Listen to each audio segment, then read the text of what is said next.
Hey, what's up guys? It's Hunter. I'm Connor. I'm Emerson Keith, and this is RippinDiscs. Today we are going to do 9 holes, 9 questions with Emerson and kind of see behind the scenes more about who he is and how much he loves disc golf. So let's get to it.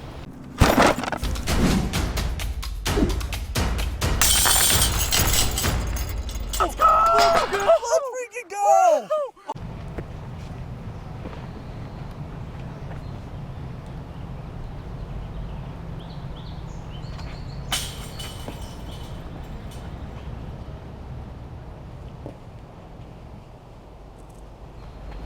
We're gonna start hole 1 with like the most basic question there is, and that's this is the one that everybody wants to know though, and that's what advice would you have for a beginner trying to improve?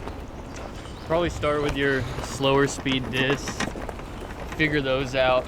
Don't go to a course that's like super big. Just play like your local pitch and putt for a while until you have that dialed. Like at least 80% of the time you're hitting your line with your mid or your putter, and then you slowly graduate to like fairway drivers and then like 11 speed distance drivers, and then maybe into like 12, 13 speed.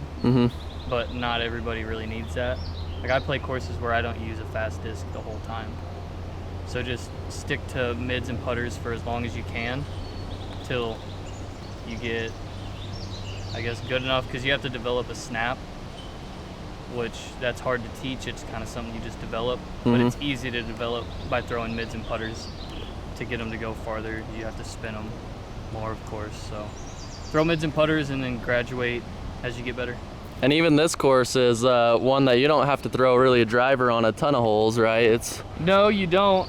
I mean, I throw a fairway driver on this hole. Yeah. Just to make it easier, but that's just me. A lot of people are throwing mids. Some people are throwing putters. I know Ricky's flicking a pig on this hole, which is insane. Yeah. He's just throwing that pig as hard as he can. And what latitude disc do you have? Like what do you suggest for a beginner once they very first start? So I suggest getting a pure or a keystone as your putter. And then as a mid, you might want to venture over into the West Side brand and get Warship. Okay. I like the Warship. You could try a non-EMAC Truth, so just a regular Truth. See how you like that. DD has a bunch of really good mids, like the Evidence. What else? Super straight mids. And then if you That's do, a little too stable to start out with. if you do start out and get a fairway, I know the Diamond's like a really good beginner super disc. popular. Yeah, that's like that's Latitude's like most popular disc. Yeah. The Diamond, the Jade. Uh-huh. And if those don't work, then you can go to like the Saint, the Sapphire. Well, that's a little bit faster, but those are all, they have an easy to throw line. Yeah. So just pick from there when you're first starting if you don't feel like starting with mids and putters. Yeah.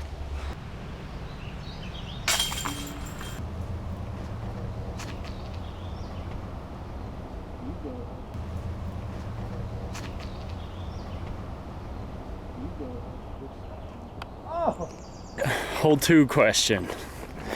How did the whole disc golf start for you? So I grew up playing hockey, got pretty involved with it, played like travel select, and ended up playing in a small minor league, like a southern minor league called the NA3. And I got injured, but the whole time I was playing hockey, from the time I started playing hockey when I was 7 or 8, but I'd already known what disc golf was, and I'd already been playing. So I would play with my dad in between like hockey tournaments and stuff. When we'd travel, we'd always go play like the course wherever we were. And we played on this island in Ontario one time. It was really fun. So once I got injured in hockey and couldn't play anymore, I just decided to go full-time disc golf because I was working at Walmart. And when was that? Like what year? What was I, 17? Okay. I was 17 or 18 when I decided to go full-time disc golf. So do you feel relatively new compared to some of the guys that have been out here for like 10, 12 years? Yeah, probably, because I didn't immediately start touring. Like, I was just playing local events and just cleaning up all like the B tiers and C tiers and stuff. And I found out quickly that I could play disc golf and make more money than I was working at Walmart. So once Walmart started having problems with me taking off on the weekends to go play tournaments, I just stopped that and went full-time disc golf. And like within a couple months, I was out on tour, just hitting little tournaments as they came like close to Texas. And then the year after that, I did like a little bit more. And like every year it's been a little bit more since then. COVID year was gonna be my first year of like the full tour. Mm-hmm. And that obviously messed it up. So like this is my first year really like getting the full tour, like the West Coast swing, the East Coast swing. Gotcha. But I feel like I've been around a long time. I just haven't had the chance to play all these tournaments. Gotcha. COVID. Yeah. And so next year, if the European tour is more open, are you going to try and make a few stops there? Yeah, it all depends on the COVID situation and like what the requirements are. Because I mean, there's a lot of unknown stuff Yeah. right now. And I mean, I got a wife and kid. I got to be a little bit careful. I don't want to go over there, something blow up with COVID again, and then get stuck there for however long that is. So Yeah, that wouldn't be So fun. I think I'm kind of just waiting it out, and I'll go over there whenever the world calms down, I guess. Fair enough.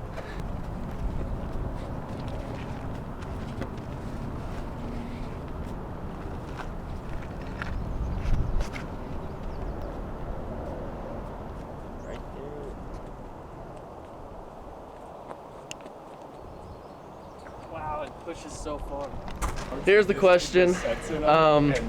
You don't see them. So Emerson holds the record for the most sanctioned tournaments in a year, and the question is, how did your play like improve from that very first tournament of the year to the last tournament of the year, playing that many tournaments?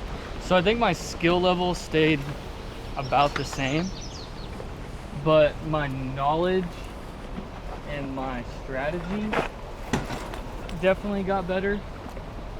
So I got smarter on like what holes to really attack for, like if I was out of position, what to do, and stuff like that. So I mean, I'm sure that I got better, but I was pretty fortunate enough to have my dad and a bunch of his friends teach me how to play, so I was a little bit ahead of everybody else when I kind of busted out and started playing a lot of tournaments. So I was not to sound cocky or anything, but like I was winning from the first tournament to the last one. Yeah. Consistently. I didn't win them all, but I won a lot of them. And I would just say my knowledge, like just situational stuff, what to do with the lead, what to do when you're back some. That probably is how I benefited from playing 73 events in 1 year. Yeah. And how did you manage to do that while working at Walmart? Well, that's why I quit.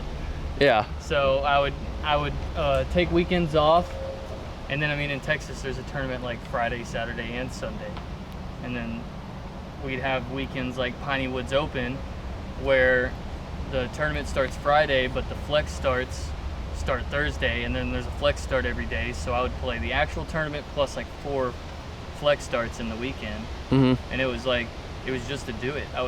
Just wanted to play everything I could, and I had to somehow make money to keep going. So Yeah.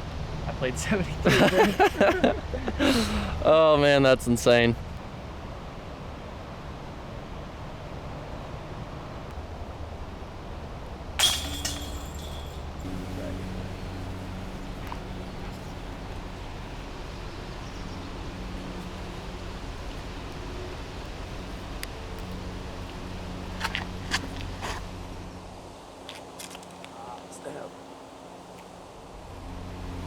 Hole 4. Where is your favorite fishing hole? Come on, y'all fish, right? Yeah. Yes. You think that I'm gonna tell you that? My favorite fishing hole is a place called Kaufman Lakes. That's your favorite? Yeah, dude, I catch a 5-pounder every time I go there. Yeah, I've won a few kayak fishing tournaments out on this. It's like a lake, but it's not a lake. It's more like a giant pond. Yeah. But there's been like 10 and 12 pounders pulled out of there. So they don't let motorboat on there, It's right? got to be like a little tiny Like motor. Okay. More like a trolling. motor. Yeah. Yeah. Yeah, like I've seen some bass boats out there, but they have to use their trolling motor. Yeah. I've seen some pontoons out there, but they're using a trolling motor. So do you like fishing like the reeds more, or do you like going in the deep stuff? The reeds. Yeah. Because I kayak fish, so Yeah. it's kind of hard to. Uh-huh. Plus, I don't have all that fancy electronic stuff. Yeah. Yet. I don't have it yet. But I like flipping the reeds. Uh-huh. My go-to that works best for me is just a simple wacky rig back at home. Yeah. Or a drop shot. Yeah. No. That's one thing that I do.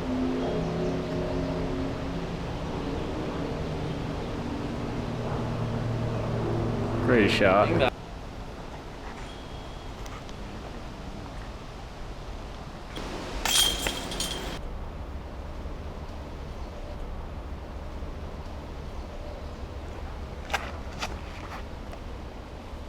I'll get new. I think I hit one off. Risk reward. I'll do it for y'all's video. I would totally just pitch up a little sidearm that way. But I feel like I could pour no matter what.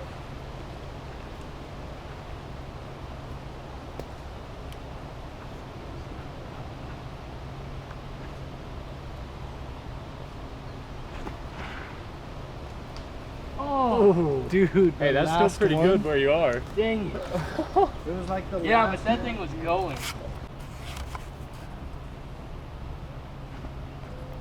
Okay, Daddy.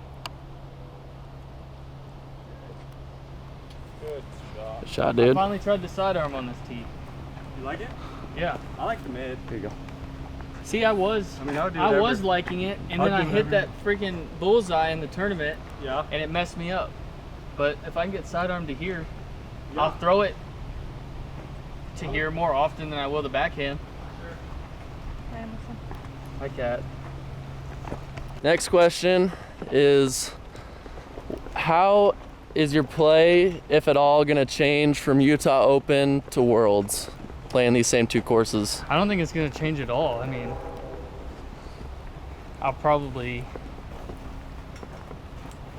would say that I wouldn't lay up as much, but at the same time, I laid up 3 putts the first round at Utah Open and still shot 11 under. So I think that it's okay if I lay up. So I don't think I should switch my game plan at all.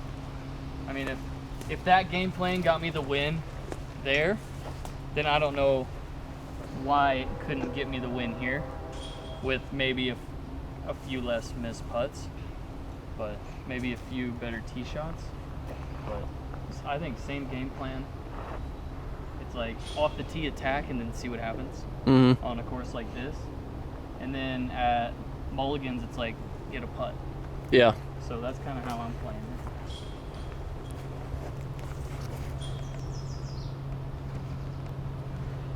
Oh no.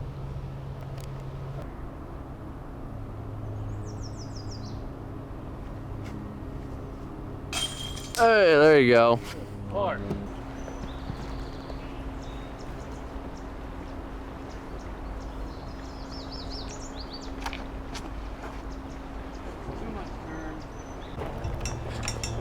All right, so everybody knows you got a family now. Yep. How's that affecting touring and being able to play, like, I in mean, stuff at like that? times it's hard just because that's that many more people to travel with, that many more people to make sure that everything is okay being on the road in a new place every time. Making sure we're not staying in a bad part of town, so we're kind of spending a lot of money on lodging. but at the same time, I've done like a few weeks where I went out on my own, and it just wasn't the same. So it's more worth it to travel with them and have them with me, because it affects my play when the family's not with me.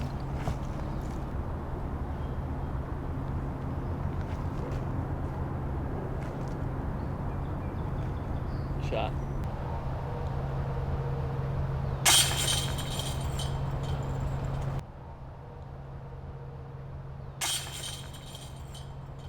That afterwards.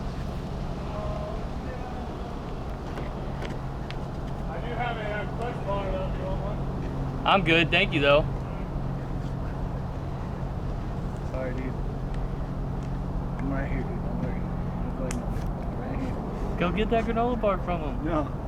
I'm good, man. He's fanboying, and I'm like, you better not go fanboy over him. You're my caddy. You better not go.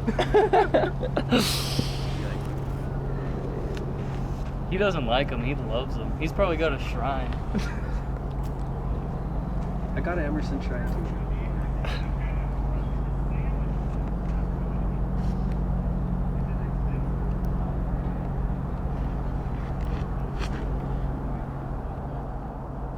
Get over that one log.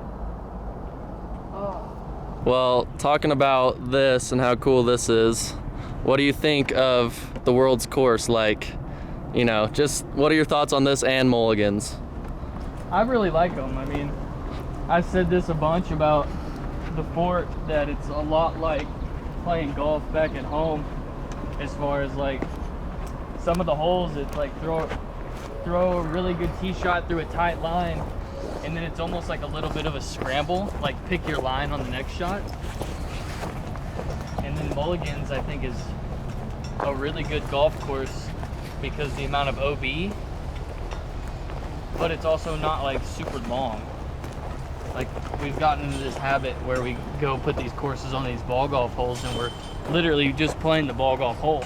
Like, that's really not what disc golf is. We're not really shaping shots out there. We're just crushing a driver every time, and for me, that's not fun. It's not interesting to watch. So I rather play a course like this in the woods, or a course, if we're playing a ball golf course, a course like Mulligan's, where it's not throwing as hard as you can every time, and you have to pick where you land and how you land it, or else you're going to be OB. So I love the courses that we're playing for Worlds. What do you think about like the aesthetics and like all the cool stuff they have on this course? But out here it's cool. I mean, you got all the wood built up like fences, and then hole 4 has the five has the bullseye. Mm-hmm.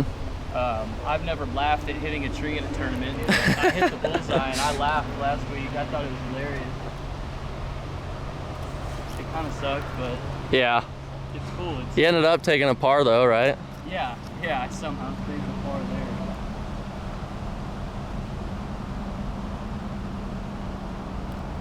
Now, it's kind of crazy. Like, I wish that you could have seen it like literally a year ago, because like, you know, they're ready to go for Worlds. Yeah. Like, the course is all set up, but then this past year they've just been out here every day putting like that's when they came in and just did all the cool stuff that you see around the course. Like, you'll even see stuff like this right here, like just random stuff. Just for like the first time, we'll never really be able to put into perspective what they've done out here, and how much work they've actually done. But we can also look at stuff like that and go, this could easily look like that, or like that kind of like off the fairway area right here could look like that, but it doesn't. So we appreciate that, and it looks really good. There's no like crap just in the middle of the fairways out here. They're just clean fairways. Yeah. Minus like some of the little trees, but. And Jade, he's even came to Hunter and I and just been like, hey, if you're out on the course and you see anything like junk that you don't want to land in and step in, come tell me and we'll go clear it up. Like, that's how good of like a tournament director he is. Yeah, he definitely wants the course to look good for us, and he has a really good idea of what he wants to do, and he's done it. All right, can I ask a favor for Cody? The shop owner, did you go meet him? Yeah. Can you do a commercial for him? Yeah. Distracted. I'm definitely not gonna be able to say that. Just distracted. Just say distracted.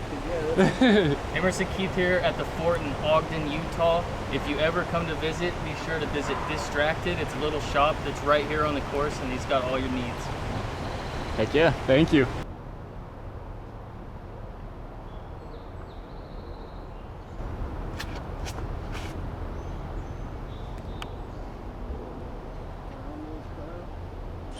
What? Yep. Little known Doing fact these? about Emerson Keith. He loves candy. So if you see him out somewhere and you want to talk to him, just bribe him with candy. Sour candy. My favorite is sour candy. Got it. All right.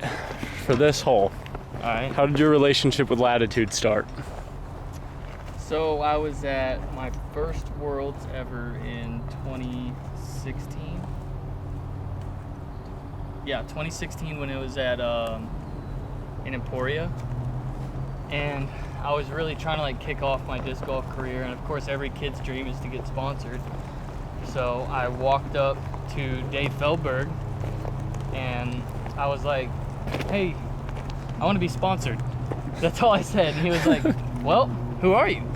And I was like, "Well, my name's Emerson. I'm from Texas. I play all these tournaments. I'm doing pretty good, and I really want to be sponsored." And he was like, "Okay, well, I'll let you know." He like gave me his email and stuff. And then the next day he came out and watched me throw one hole, and that's it. And then he left, and I was like, "Oh no, I blew it."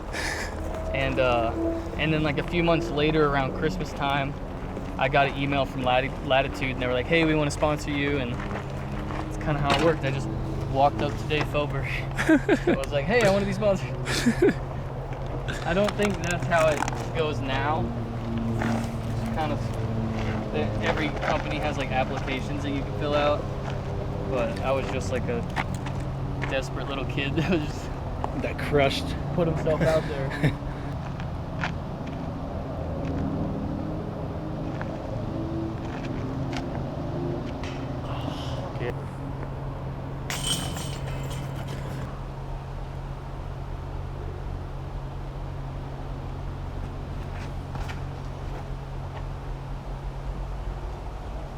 Back.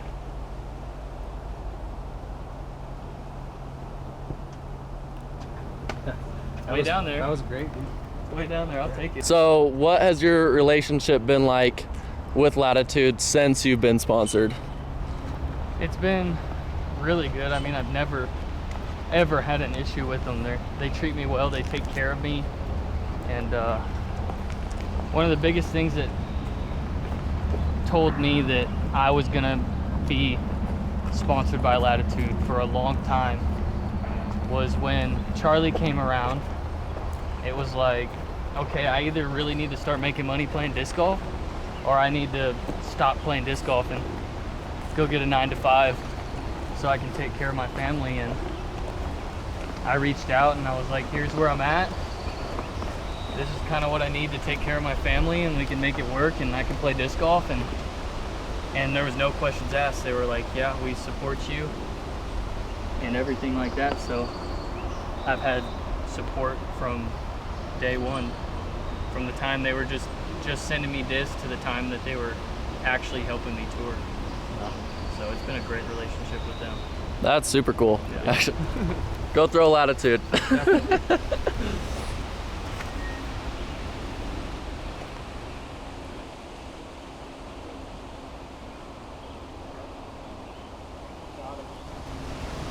What do you flex? I've been throwing Ballista Pro, Uh-huh.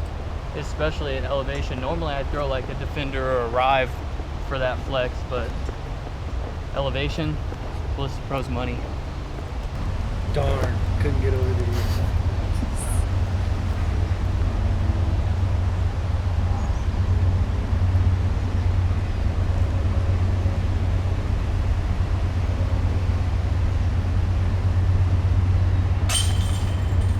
Third time.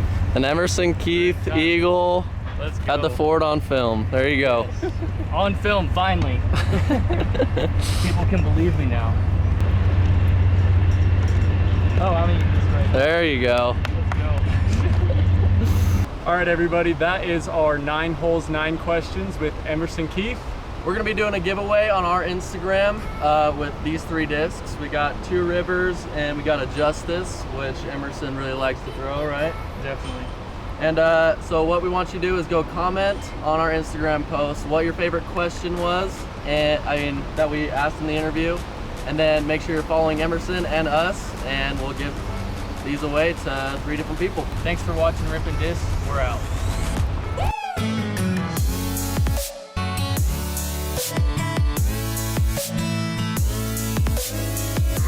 Yeah. Thanks for watching Rippin. The Rippin. You got it. I never mess up.